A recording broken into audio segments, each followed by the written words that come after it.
ਅਖਬਾਰਾਂ ਬੋਲਦੀਆਂ ਸੈਗਮੈਂਟ ਅੱਜ ਦਾ ਨਹੀਂ, ਇਹ ਸਿੰਸ 1997 ਤੋਂ ਅਸੀਂ ਵੱਖ-ਵੱਖ ਵਿਸ਼ਿਆਂ ਦੇ ਉੱਤੇ ਤੁਹਾਡੀ ਨਜ਼ਰ ਕਰਦੇ ਹਾਂ, ਜੋ ਵੱਖ-ਵੱਖ ਅਖਬਾਰਾਂ ਜਿਹੜੀਆਂ ਮੌਜੂਦਾ ਵਿਸ਼ੇ ਨੂੰ ਲੈ ਕੇ ਲਿਖਦੀਆਂ ਨੇ, ਚਾਹੇ ਉਹ ਰਾਜਨੀਤਿਕ ਹੋਵੇ, ਧਾਰਮਿਕ ਹੋਵੇ, ਸੱਭਿਆਚਾਰਕ ਹੋਵੇ, ਕਲਚਰਲ ਹੋਵੇ, ਸਾਡੇ ਤੁਹਾਡੇ ਉੱਤੇ ਅਸਰ ਕਰਨ ਵਾਲਾ ਹੋਵੇ, ਉਸ ਨੂੰ ਅਸੀਂ ਤੁਹਾਡੇ ਲੈ ਕੇ ਆਉਂਦੇ ਹਾਂ। ਹੁਣ ਤਾਲਿਬਾਨ ਨੇ ਕੱਲ੍ਹ ਜੁਮੇ ਦੀ ਨਮਾਜ਼ ਅਦਾ ਕਰਨ ਤੋਂ ਬਾਅਦ ਆਪਣੀ ਉੱਥੇ ਸਰਕਾਰ ਦਾ ਗਠਨ ਕਰ ਲੈਣਾ ਅਤੇ ਉਹਨਾਂ ਨੇ ਕਿਹਾ ਕਿ ਸ਼ਰੀਆ ਦੇ ਮੁਤਾਬਕ ਹੀ ਸਾਡਾ ਜਿਹੜਾ ਹੈ ਉਹ ਰਾਜ ਚੱਲੇਗਾ ਅਤੇ ਲੋਕਤੰਤਰ ਦਾ ਇੱਥੇ ਕੋਈ ਨਾਮ ਨਹੀਂ ਹੈ। ਸੋ ਉਹਨਾਂ ਦੀ ਆਪਣੀ ਸਰਕਾਰ, ਆਪਣੀ ਸੋਚ ਹੈ, ਪਰੰਤੂ ਆਓ ਆਪਾਂ ਜੜ ਨੂੰ ਫੜਦੇ ਹਾਂ। ਅਫਗਾਨਿਸਤਾਨ ਤਾਲਿਬਾਨ ਨੂੰ ਅਮਰੀਕਾ ਨੇ ਕਿਉਂ ਅਤੇ ਕਿਵੇਂ ਖੜਾ ਕੀਤਾ ਸੀ? ਗੁਇਲ ਲੈਰੇਮੋ ਡੀ ਉਲੇਮੋ, ਇਹ ਉਹਨਾਂ ਦਾ ਲਿਖਿਆ ਹੋਇਆ ਤੇ BBC ਨਿਊਜ਼ ਵਰਲਡ ਦੇ ਸਹਿਯੋਗ ਦੇ ਨਾਲ ਤੁਹਾਡੀ ਨਜ਼ਰ ਕਰਨ ਜਾ ਰਹੇ ਹਾਂ ਤੁਹਾਡੇ ਆਪਣੇ ਪ੍ਰੋਗਰਾਮ ਦੇ ਵਿੱਚ, ਚਾਵਲਾ ਨਿਊਜ਼ ਨੈਟਵਰਕ ਦੇ ਵਿੱਚ ਅਖਬਾਰਾਂ ਬੋਲਦੀਆਂ ਸੈਗਮੈਂਟ। ਧਿਆਨ ਨਾਲ ਸੁਣਨਾ, ਕਾਫੀ ਲੰਬਾ ਚੌੜਾ, ਫਿਰ ਆਪਾਂ ਪੰਜਾਬ ਚੱਲਾਂਗੇ। ਸਰਦਾਰ ਗੁਰਨਾਮ ਸਿੰਘ ਜੀ ਅਕੀਦਾ ਸਾਹਿਬ ਨਾਲ ਵੀ ਗੱਲਬਾਤ ਹੋਵੇਗੀ। ਸੁਣਦੇ ਦੇਖਦੇ ਜਾ ਰਹੇ ਹੋ ਚਾਵਲਾ ਨਿਊਜ਼ ਨੈਟਵਰਕ ਟੋਰਾਂਟੋ। ਤੁਸੀਂ ਸੁਣ ਰਹੇ ਹੋ Chawla news network Toronto, CNN Toronto.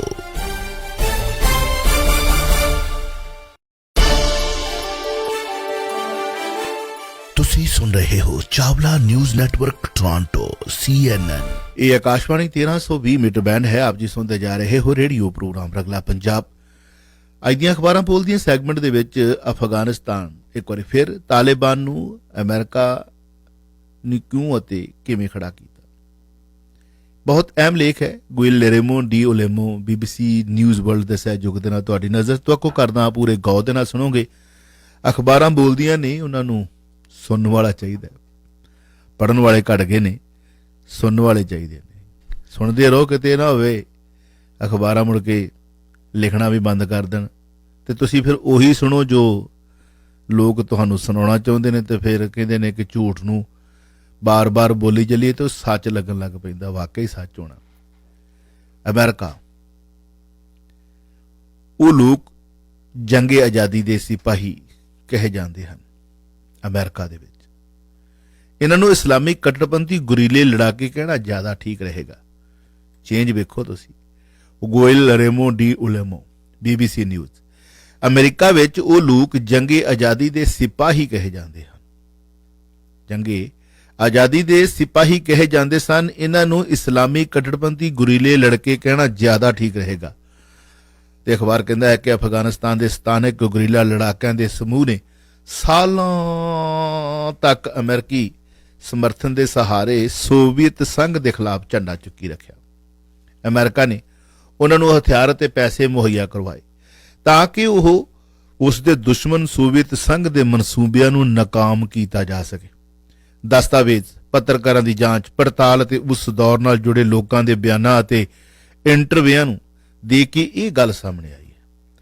America Soviet ਸੰਘ ਨੂੰ ਅਜਿਹੀ ਦਲ ਵਿੱਚ ਫਸਾਉਣਾ ਚਾਹੁੰਦਾ ਸੀ ਜਿੱਥੇ ਉਸ ਦੀ ਜਾਨ ਅਤੇ ਮਾਲ ਦਾ ਉਸੇ ਤਰ੍ਹਾਂ ਨੁਕਸਾਨ ਹੋਵੇ ਜੋ ਅਮਰੀਕਾ ਨੇ ਵੀਅਤਨਾਮ ਵਿੱਚ ਚੱਲਿਆ ਸੀ।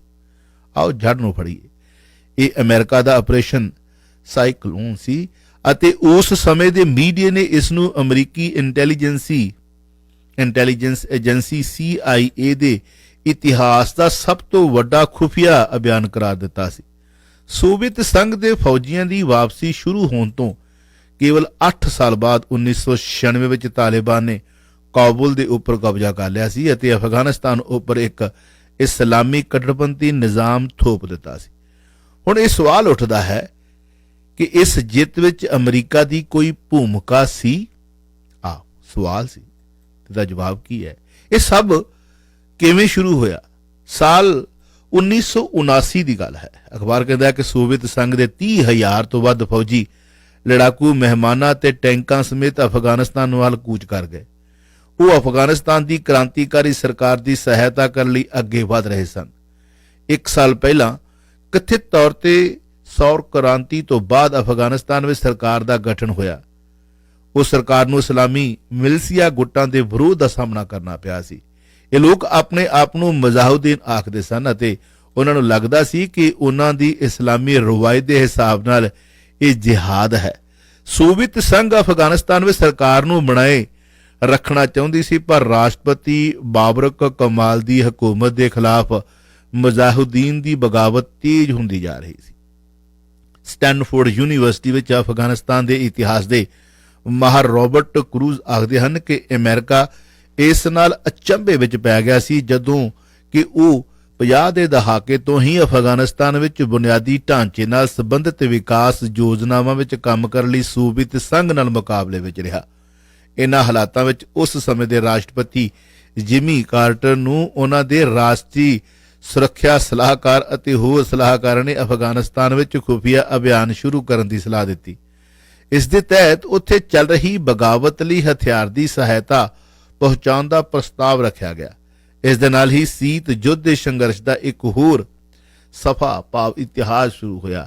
ਅਮਰੀਕਾ ਤੇ ਸੋਵੀਅਤ ਸੰਘ ਦੁਨੀਆ ਉੱਤੇ ਆਪਣਾ ਦਬਦਬਾ ਕਰਨ ਲਈ ਇੱਕ ਦੂਜੇ ਦਾ ਮੁਕਾਬਲਾ ਕਰ ਰਹੇ ਸਨ, ਪਰ ਲੜਾਈ ਦੇ ਮੈਦਾਨ ਵਿੱਚ ਆਮਣਾ ਸਾਹਮਣਾ ਨਹੀਂ ਹੁੰਦਾ ਸੀ। ਪਰ ਉਹ ਤੀਸਰੀ ਦੁਨੀਆ ਦੇ ਦੇਸ਼ਾਂ 'ਚ ਚੱਲ ਰਹੇ ਜੰਗੀ ਮੋਰਚਿਆਂ ਵਿੱਚ ਇੱਕ ਦੂਜੇ ਦੇ ਵਿਰੋਧੀਆਂ ਨੂੰ ਸਹਾਇਤਾ ਪਹੁੰਚਾਉਣਾ ਚਾਹੁੰਦੇ ਤੇ ਰਹਿੰਦੇ ਸਨ। BBC ਲਿਖਿਆ ਹੈ ਕਿ ਜਿਹਾਦੀ ਮਿਲੀਸ਼ੀਆ ਦੇ ਮਾਹਰ ਮੁਰਾਦ ਜਿਹੜੇ ਸਿਸਨੀ ਨਾਲ ਗੱਲ ਕੀਤੀ, ਉਹ ਆਖਦੇ ਹਨ ਕਿ ਅਫਗਾਨਿਸਤਾਨ ਵਿੱਚ ਆਪਣੇ ਸੋਵੀਅਤ ਦੁਸ਼ਮਣਾਂ ਨੂੰ ਮਾਤ ਦੇਣ ਲਈ ਅਮਰੀਕਾ ਨੇ ਜਹਾਦੀਆਂ ਨੂੰ ਸਹਾਇਤਾ ਪਹੁੰਚਾਈ ਸੀ। ਆਪਰੇਸ਼ਨ ਸਾਈਕਲੋਨ ਨੂੰ ਕਿਵੇਂ ਅੰਜਾਮ ਦਿੱਤਾ ਗਿਆ? ਸ਼ੁਰੂਆਤ ਵਿੱਚ ਆਪਰੇਸ਼ਨ ਸਾਈਕਲੋਨ ਦੇ ਤਹਿਤ ਵਿਦਰੋਹੀਆਂ ਨੂੰ ਕੇਵਲ ਸੋਵੀਅਤ ਦੌਰ ਦੇ ਪੁਰਾਣੇ ਹਥਿਆਰ ਮੁਹੱਈਆ ਕਰਵਾਏ ਗਏ, ਜਿਵੇਂ ਕਿ AK-47 ਰਾਈਫਲਾਂ ਅਤੇ ਵੱਖ-ਵੱਖ ਅਰਬ ਦੇਸ਼ਾਂ ਦੇ ਰਾਹੀਂ ਆਰਥਿਕ ਸਹਾਰਾ। ਰਾਬਰਟ ਕਰੂਜ਼ ਆਖਦੇ ਹਨ ਕਿ ਸਾਊਦੀ ਅਰਬ ਵਿੱਚ ਇਸ ਵਿੱਚ ਸਭ ਤੋਂ ਜ਼ਿਆਦਾ ਮੋਹਰੀ ਦੇਸ਼ਾਂ ਵਿੱਚ ਸ਼ਾਮਲ ਸੀ। ਮਿਸਰ ਦੇ ਅਨਵਰ ਅਲ ਸਦਾਤ ਅਤੇ ਹੋਰ ਨੇਤਾਵਾਂ ਨੇ ਮੁਜ਼ਾਹਿਦੀਨਾਂ ਨੂੰ ਸਹਾਇਤਾ ਪਹੁੰਚਾਉਣ ਵਿੱਚ ਆਪਣੀ ਭੂਮਿਕਾ ਨਿਭਾਈ ਸੀ।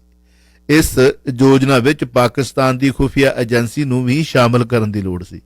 ਏਜੰਸੀਆਂ ਹੀ ਜ਼ਿਆਦਾਤਰ ਜਿਹਾਦੀ ਗੁੱਟ ਆਪਰੇਟ ਕਰਦੀਆਂ ਸਨ।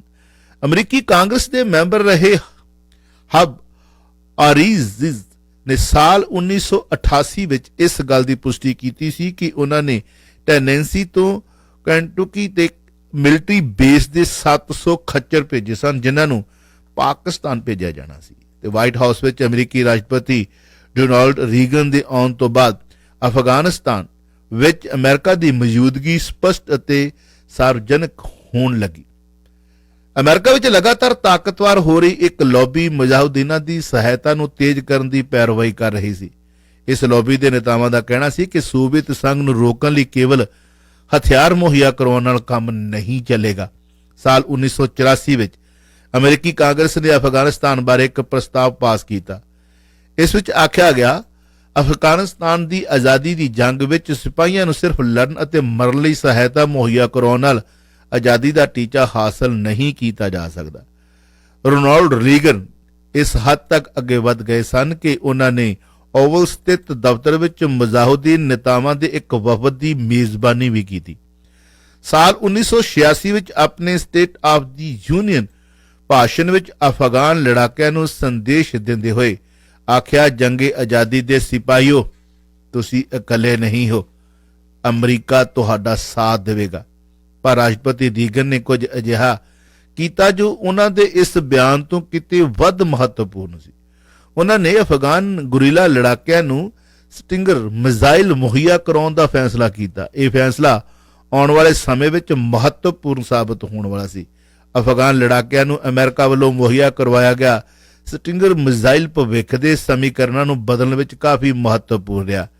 ਇਸ ਸਹਾਇਤਾ ਦੇ ਕਾਰਨ ਅਫਗਾਨਿਸਤਾਨ ਦੀਆਂ ਪਹਾੜੀਆਂ ਵਿੱਚ ਲੁਕੇ ਮੁਜ਼ਾਹਿਦੀਨ ਸੋਵੀਅਤ ਸੰਘ ਦੇ ਹੈਲੀਕਾਪਟਰਾਂ ਨੂੰ ਸੁੱਟਣ ਲੱਗੇ ਅਤੇ ਜ਼ਮੀਨ ਉੱਪਰ ਸਮੀਕਰਨ ਤੇਜ਼ੀ ਨਾਲ ਬਦਲਣ ਲੱਗੇ। ਅਫਗਾਨਿਸਤਾਨ ਵਿੱਚ ਅਮਰੀਕਾ ਦੀਆਂ ਹੀ ਗਤੀਵਿਧੀਆਂ ਦੇ ਵੱਡੇ ਪੈਰੋਕਾਰਾਂ ਵਿੱਚ ਇੱਕ ਰਹੇ ਡੈਮੋਕ੍ਰੈਟਿਕ ਪਾਰਟੀ ਦੇ ਸੈਨੇਟਰ ਚਾਰਲਸ ਵਿਲੀਅਮ ਨੇ ਐਲਾਨ ਕੀਤਾ, ਕਾਂਗਰਸ ਦੇ ਮੈਂਬਰ ਸਟਿੰਗਰ ਮਿਜ਼ਾਈਲ ਦੀ ਸਫਲਤਾ ਨਾਲ ਹੈਰਾਨ ਹੈ। ਅਫਗਾਨਿਸਤਾਨ ਵਿੱਚ ਫੌਜ ਭੇਜਣ ਦੇ ਫੈਸਲੇ ਤੋਂ 9 ਸਾਲ ਬਾਅਦ 1988 ਵਿੱਚ ਸੋਵੀਅਤ ਸੰਘ ਦੇ ਨੇਤਾ ਮਿਖਾਇਲ ਗੋਰਬਾਚੋਵ ਨੇ ਫੌਜ ਵਾਪਸ ਬੁਲਾਉਣ ਦੇ ਹੁਕਮ ਦਿੱਤੇ। ਅਫਗਾਨ ਹਕੂਮਤ ਅਤੇ ਕਈ ਪਹਾੜੀ ਧੜਿਆਂ ਵਿੱਚ ਜਾਰੀ ਗ੍ਰਹਿ ਜੋਧੀ ਦਲਦਲ ਵਿੱਚ ਸੋਵੀਅਤ ਸੰਘ ਆਪਣੇ ਆਪ ਨੂੰ ਫਸਿਆ ਮਹਿਸੂਸ ਕਰ ਰਿਹਾ ਸੀ। ਉਸ ਦੀ ਸਹਾਇਤਾ ਤੋਂ ਬਿਨਾਂ ਅਫਗਾਨ ਹਕੂਮਤ ਜ਼ਿਆਦਾ ਦੇਰ ਟਿਕਣ ਵਾਲੀ ਨਹੀਂ ਸੀ। ਕਿ ਤਾਲਿਬਾਨ ਨੂੰ ਅਮਰੀਕੀ ਸਹਾਇਤਾ ਨਾਲ ਫਾਇਦਾ ਹੋਇਆ? ਹੁਣ ਵੱਡਾ ਸਵਾਲ ਇਹ। ਮੁਰਾਦ ਆਖਦੇ ਹਨ, ਇੱਕ ਕਨਸਪੀਰੇਸੀ ਥਿਊਰੀ ਹੈ ਕਿ ਅਮਰੀਕਾ ਨੇ ਤਾਲਿਬਾਨ ਦੀ ਮੁਹਿੰਮ ਦਾ ਸਮਰਥਨ ਕੀਤਾ ਸੀ ਕਿ ਇਸ ਹਾਲਾਤ ਦਾ ਫਾਇਦਾ ਚੁੱਕਿਆ ਜਾ ਸਕੇ, ਪਰ ਇਹ ਅਸਲੀਅਤ ਨਹੀਂ ਹੈ। ਸੱਚ ਇਹ ਹੈ ਕਿ ਸਾਲ 1994 ਤੱਕ ਅਫਗਾਨਿਸਤਾਨ ਦੇ ਦੱਖਣੀ ਸ਼ਹਿਰ ਕੰਧਾਰ ਵਿੱਚ ਤਾਲਿਬਾਨ ਦਾ ਨਾਮ ਵੀ ਬਹੁਤ ਘੱਟ ਲੋਕ ਜਾਣਦੇ ਸਨ। ਇਹ ਲੋਕ ਸਾਂਝ ਮਦਰਸਿਆਂ ਵਿੱਚ ਰਹਿ ਰਹੇ ਸਨ। ਇਹ ਪਖਤੂਨ ਮੂਲ ਦੇ ਨੌਜਵਾਨ ਸਨ ਜੋ ਆਪਣੇ ਆਪ ਨੂੰ ਤਾਲਿਬਾਨ ਭਾਵ ਸਟੂਡੈਂਟ ਵਿਦਿਆਰਥੀ ਲੜਾਕੇ ਆਖਦੇ ਸਨ। ਹੌਲੀ ਹੌਲੀ ਕੰਧਾਰ ਵਿੱਚ ਇਹਨਾਂ ਦੀ ਲੋਕਪ੍ਰਿਯਤਾ ਦਿਨ ਬਦਿਨ ਵਧਣ ਲੱਗੀ। ਮੁਰਾਦ ਅੱਗੇ ਦੱਸਦੇ ਹਨ ਕਿ ਤਾਲਿਬਾਨ ਦੀ ਸ਼ੁਰੂਆਤ ਤੱਕ ਸੋਵੀਅਤ ਸੰਘ ਦਾ ਪਤਨ ਹੋ ਚੁੱਕਿਆ ਸੀ। ਇਹ ਵੀ ਸੱਚ ਹੈ ਕਿ ਤਾਲਿਬਾਨ ਦੀ ਸਥਾਪਨਾ ਵਿੱਚ ਸੋਵੀਅਤ ਸ਼ਾਮਲ ਕੁਝ ਲੀਡਰ ਉਹਨਾਂ ਲੀਡਰਾਂ ਵਿੱਚ ਸ਼ਾਮਲ ਸਨ ਜਿਨ੍ਹਾਂ ਨੂੰ ਸੋਵੀਅਤ ਸੰਘ ਦੇ ਖਿਲਾਫ ਲੜਾਈ ਦੇ ਸਮੇਂ ਅਮਰੀਕੀ ਸਹਾਇਤਾ ਮਿਲੀ ਸੀ। ਤਾਲਿਬਾਨ ਕੌਣ ਹਨ? ਇਹਨਾਂ ਦਾ ਉਭਾਰ ਕਿੱਥੇ ਹੋਇਆ? ਮੁਰਾਦ ਅੱਗੇ ਆਖਦੇ ਹਨ ਕਿ ਅਮਰੀਕਾ ਨਾਲ ਚਾਹੇ ਅਫਗਾਨਿਸਤਾਨ ਨੂੰ ਹਥਿਆਰ ਮੁਹੱਈਆ ਕਰਵਾਏ ਹੋਣ, ਪਰ ਸੱਚਾਈ ਇਹ ਹੈ ਕਿ ਅਜਿਹਾ ਹੋਰ ਦੇਸ਼ਾਂ ਨੇ ਵੀ ਕੀਤਾ ਸੀ। ਰਾਬਰਟ ਦਾ ਕਹਿਣਾ ਹੈ ਕਿ ਤਾਲਿਬਾਨ ਦੇ ਨੇਤਾ ਅਮਰੀਕੀ ਸਹਾਇਤਾ ਪਾਉਣ ਵਾਲੇ ਲੋਕਾਂ ਵਿੱਚ ਸ਼ਾਮਲ ਨਹੀਂ ਸਨ। ਤਾਲਿਬਾਨ ਦੀ ਕਾਮਯਾਬੀ ਇਸ ਗੱਲ ਵਿੱਚ ਸੀ ਜਿਨ੍ਹਾਂ ਨੇ ਇਸਲਾਮ ਦੀ ਸਿੱਖਿਆ ਮੁਤਾਬਕ ਨਿਜ਼ਾਮ ਦੇਣ ਦਾ ਵਾਅਦਾ ਕੀਤਾ ਸੀ। ਉਹ ਆਖਦੇ ਹਨ ਕਿ ਸੋਵੀਅਤ ਸੰਘ ਦੇ ਖਿਲਾਫ ਜਿੱਤ ਅਤੇ ਅਮਰੀਕੀ ਮਦਦ ਨੇ ਉਹਨਾਂ ਨੂੰ ਜਿਹਾਦ ਖਿਲਾਫ ਫਖਰ ਕਰਨ ਦੀ ਸਥਿਤੀ ਵਿੱਚ ਲਿਆ ਦਿੱਤਾ ਸੀ ਅਤੇ ਤਾਲਿਬਾਨ ਨੂੰ ਇਸ ਮਾਹੌਲ ਦਾ ਫਾਇਦਾ ਮਿਲਿਆ। ਆਓ ਹੁਣ ਜਾਣਦੇ ਹਾਂ ਕਿ ਅਮਰੀਕਾ ਨੂੰ ਕੀ ਹਾਸਲ ਹੋਇਆ। ਸਵਾਲ ਤਾਂ ਇਹ ਵੀ ਹੈ। ਅਫਗਾਨਿਸਤਾਨ ਵਿੱਚੋਂ ਸੋਵੀਅਤ ਸੰਘ ਦੀ ਵਾਪਸੀ ਦੇ ਨਾਲ ਹੀ ਉਸ ਦੇ ਪਤਨ ਦੀ ਕਹਾਣੀ ਸ਼ੁਰੂ ਹੋ ਗਈ। 90 ਦੇ ਦਹਾਕੇ ਵਿੱਚ ਅਮਰੀਕਾ ਨੂੰ ਇਹ ਅਹਿਸਾਸ ਹੋਇਆ ਕਿ ਦੁਨੀਆ ਵਿੱਚ ਉਹਨਾਂ ਨੂੰ ਚੁਣੌਤੀ ਦੇਣ ਵਾਲਾ ਕੋਈ ਨਹੀਂ ਹੈ। ਇਹ ਉਸ ਵੇਲੇ ਦੀ ਤਸਵੀਰ ਹੈ ਜਦੋਂ ਚੀਨ ਦੀ ਚੁਣੌਤੀ ਸਾਹਮਣੇ ਨਹੀਂ ਆਈ ਸੀ। ਰਾਬਰਟ ਦੱਸਦੇ ਹਨ ਕਿ ਅਫਗਾਨਿਸਤਾਨ ਦੇ ਘਰੇਲੂ ਯੁੱਧ ਦੇ ਦੌਰਾਨ ਅਮਰੀਕਾ ਨੇ ਜਿਨ੍ਹਾਂ ਮੁਜਾਹਿਦੀਨ ਗੁੱਟਾਂ ਨੂੰ ਸਮਰਥਨ ਦਿੱਤਾ ਸੀ, ਉਹਨਾਂ ਦੁਆਰਾ ਮਾਨਵੀ ਅਧਿਕਾਰਾਂ ਦੀ ਉਲੰਘਣਾ ਦੇ ਮਾਮਲੇ ਵਿੱਚ ਚੁੱਪ ਰਹਿਣ ਦਾ ਵਿਕਲਪ ਚੁਣਿਆ। ਰਾਬਰਟ ਅਨੁਸਾਰ ਅਮਰੀਕੀ ਦੂਸਰੇ ਦੇਸ਼ਾਂ ਦੇ ਲੋਕਾਂ ਨੂੰ ਕੇਵਲ ਆਪਣੀ ਕਾਮਯਾਬੀ ਦੇ ਪੈਮਾਨੇ ਉੱਪਰ ਤੋਲਦੇ ਹਨ। ਜਿਨ੍ਹਾਂ ਲੋਕਾਂ ਨੇ ਆਪਰੇਸ਼ਨ ਸਾਈਕਲੋਨ ਦਾ ਸਮਰਥਨ ਕੀਤਾ ਸੀ, ਉਹਨਾਂ ਨੂੰ ਇਸ ਦਾ ਕਦੇ ਵੀ ਅਫਸੋਸ ਨਹੀਂ ਰਿਹਾ। ਰਾਸ਼ਟਰਪਤੀ ਜਿਮੀ ਕਾਰਟਰ ਦੀ ਰਾਸ਼ਟਰੀ ਸੁਰੱਖਿਆ ਸਲਾਹਕਾਰ ਰਹੇ ਜਵਗਨ ਬ੍ਰਿਜ਼ਿੰਸਕੀ ਨੇ ਇੱਕ ਫ੍ਰੈਂਚ ਪੱਤਰਕਾਰ ਨੂੰ ਦਿੱਤੇ ਇੰਟਰਵਿਊ ਵਿੱਚ ਸਪਸ਼ਟ ਆਖਿਆ ਹੈ ਕਿ ਦੁਨੀਆ ਦੇ ਇਤਿਹਾਸ ਵਿੱਚ ਕਿਹੜੀ ਗੱਲ ਜ਼ਿਆਦਾ ਮਾਇਨੇ ਰੱਖਦੀ ਹੈ? ਇਹ ਸਵਾਲ ਹੈ। ਉਹਦੇ ਸਲਾਹਕਾਰ ਰਹੇ ਕਾਰਟਰ ਦੇ ਜਿਮੀ ਸੁਰੱਖਿਆ ਦੇ ਸਲਾਹਕਾਰ ਰਹੇ ਕਹਿੰਦੇ ਹਨ ਕਿ ਇੰਟਰਵਿਊ ਦੇ ਵਿੱਚ ਉਹਨਾਂ ਨੇ ਆਖਰੀ ਲਾਈਨ ਦੇ ਵਿੱਚ ਲੇਖਕ ਲਿਖਦਾ ਹੈ ਕਿ ਅਖਬਾਰ ਲਿਖਦਾ ਹੈ ਕਿ ਸਪਸ਼ਟ ਆਖਿਆ ਸੀ ਕਿ ਦੁਨੀਆ ਦੇ ਇਤਿਹਾਸ ਵਿੱਚ ਕਿਹੜੀ ਗੱਲ ਜ਼ਿਆਦਾ ਮਾਇਨੇ ਰੱਖਦੀ ਹੈ? ਸਵਾਲ ਹੈ ਤਾਲਿਬਾਨ ਜਾਂ ਸੋਵੀਅਤ ਸੰਘ ਦਾ ਪਤਨ। ਇਹ ਹੁਣ ਅਗਲੇ ਹਿੱਸੇ 'ਚ ਕਿਤੇ ਗੱਲਬਾਤ ਕਰਾਂਗੇ ਕਿ ਤਾਲਿਬਾਨ ਜਾਂ ਸੋਵੀਅਤ ਸੰਘ ਹੁਣ ਦੋਨਾਂ ਦੇ ਵਿੱਚੋਂ ਕਿਹੜਾ ਵੱਡਾ ਹੈ।